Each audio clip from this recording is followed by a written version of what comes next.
کہ آج مجھے وہ نعمت ملی ہے، آج مجھے وہ نعمت ملی ہے کہ میں جس کا انتظار برسوں سے کر رہا تھا، رب کائنات نے وہ نعمت ہمیں عطا فرما دی۔ گویا کہ آج ہم نے اپنے آقا سرور کونین کی زیارت کر لی۔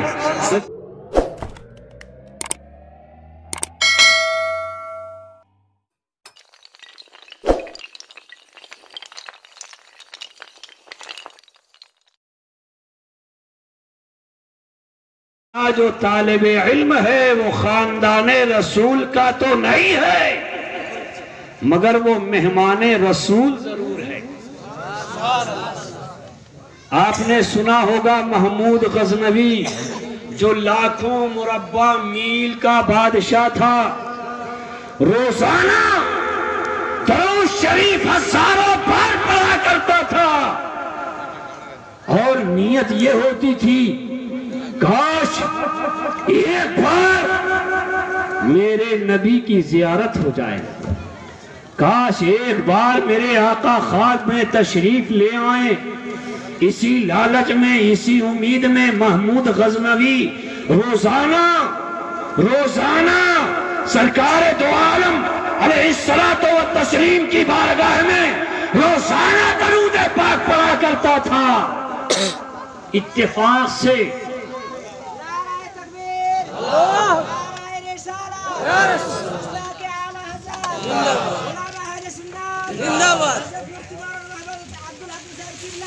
نعرہ تکبیر، نعرہ رسالت، نعرہ حیداری، نعرہ غوث، مسلک اعلی حضرت، مسلک اعلی حضرت، بستی بستی قریہ قریہ، بستی بستی قریہ قریہ، علم کا دریا، علم کا دریا، مفتی عبدالحکیم صاحب، مفتی عبدالحکیم صاحب۔ سبحان اللہ، تشریف رکھیں آپ حضرت، تشریف رکھیں۔ سبحان اللہ، سبحان اللہ۔ علماء کی زیارت کرنا یہ بھی خوش نصیبی ہے۔ جو انسان عالم تو نہیں بنا، متعلم تو نہیں بنا، مگر اس نے علماء کی صحبت اختیار کی، علماء کی اس نے زیارت کی، تو اس سے بھی بڑا باقسمت اور کون ہو سکتا ہے۔ برادران ملت اسلامیہ، تو محمود غزنوی نے اپنے وزیر کو بلایا، اور بلانے کے بعد کہا آج میں بہت خوش ہوں، آج میں بہت خوش ہوں، مجھ سے آج جو بھی مانگو گے میں دے دوں گا۔ برادران ملت اسلامیہ، وزیر نے کہا کہ پتہ نہیں آج وزیر کو کون سی، بادشاہ کو کون سی دولت مل گئی ہے، کون سا اثاثہ مل گیا ہے، کون سی ملکیت مل گئی ہے۔ برادران ملت اسلامیہ، اس نے بادشاہ سے پوچھا کہ اے بادشاہ سلامت، آخر معاملہ کیا ہے، آخر بات کیا ہے، بتائیے تو صحیح۔ تو محمود غزنوی نے اپنے وزیر کو بلایا، اور بلانے کے بعد کہا کہ آج مجھے وہ نعمت ملی ہے، آج مجھے وہ نعمت ملی ہے کہ میں جس کا انتظار برسوں سے کر رہا تھا، رب کائنات نے وہ نعمت ہمیں عطا فرما دی۔ گویا کہ آج ہم نے اپنے آقا سرور کونین کی زیارت کر لی۔ نعرہ تکبیر، نعرہ تکبیر، نعرہ رسالت، مسلک اعلی حضرت۔ وزیر نے کہا کہ حضور یہ تو قسمت کی بات ہے ہی، لیکن یہ تو بتائیے کہ سبب کیا ہے۔ محمود غزنوی نے کہا کہ میں سال ہا سال سے اسی انتظار میں تھا، اور روزانہ ہزاروں مرتبہ میں درود پاک اسی نیت سے اور اسی امید پہ پڑھا کرتا تھا کہ کاش ایک دن آقا نعمت سرور کونین صلی اللہ تعالی علیہ وسلم کی زیارت ہو جائے۔ لیکن میرے پیارے، اے میرے وزیر، میں نے جو درود پاک پڑھا وہ اپنی جگہ ہے، لیکن آج جو ماجرا پیش آیا وہ بالکل الگ ہے۔ سب سبحان اللہ۔ وزیر حیرت میں پڑا، اس نے پوچھا بادشاہ سلامت آخر ہوا کیا؟ بادشاہ نے کہا کہ اے وزیر، میں اپنے گھر کی لائٹ میں روشنی میں بیٹھا تھا، مدرسے کا ایک طالب علم آیا، بے شک ایک طالب علم آیا اور اس روشنی میں بیٹھ کر وہ کتابوں کا مطالعہ کرنے لگا،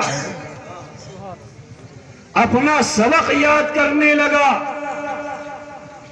جب میں لائٹ بند کر کے اندر جا رہا تھا تو اس طالب علم نے مجھے روکا اور کہا کہ اے بادشاہ سلامت، تھوڑی دیر کے لیے اور اس روشنی کو رہنے دیجئے، بند نہ کیجئے۔ برادران ملت اسلامیہ، محمود غزنوی نے کہا کہ اے میرے وزیر، میں نے اس بچے کے لیے، مدرسے کے طالب علم کے لیے اپنے گھر کی روشنی کو ہم نے بند نہیں کیا، لائٹ جلتی رہی، قمقمے جلتے رہے اور وہ طالب علم اس روشنی میں بیٹھ کر دین کی تعلیم حاصل کرتا رہا، دین کی کتابیں پڑھتا رہا اور میں بیٹھا اس کا انتظار۔ سبحان اللہ سبحان اللہ۔ اے وزیر، جب اس طالب علم نے اپنا مدرسے کا سبق یاد کر لیا تو میں نے اس بچے سے کہا، طالب علم سے کہا کہ اب تم میرے محل میں آرام کر لو، میرے محل میں آرام کر لو۔ طالب علم نے کہا کہ نہیں، مجھے مدرسے جانا ہے، ہم مدرسے میں آرام کریں گے۔ لیکن میں نے جب اس بچے کو روکا، میں نے اس سے گزارش کی، بچہ رک گیا۔ میں نے اس کے لیے محل میں سونے کا بہت ہی عالی شان میں نے انتظام کیا۔ ادھر طالب علم سو رہا ہے اور دوسری طرف میں سو رہا ہوں۔ جیسے ہی آنکھ لگی، آقا کائنات، فخر موجودات، جناب احمد مصطفیٰ محمد مصطفیٰ صلی اللہ تعالی علیہ وسلم خواب میں تشریف لے آئے اور کہا کہ اے محمود غزنوی، اے محمود غزنوی، میرے آنے پہ حیران مت ہو، تم نے ایک مدرسے کے بچے کی تعظیم کی ہے، تم نے اس کی خدمت کی ہے، اس لیے آج میرا دل تم سے بہت خوش ہو گیا۔ میرے پیارے، تو طالب علم کی خدمت کرنا یہ بھی قسمت والوں کا کام ہے۔ جس کی قسمت جیسی ہوتی ہے ویسا ہی وہ عمل کرتا ہے۔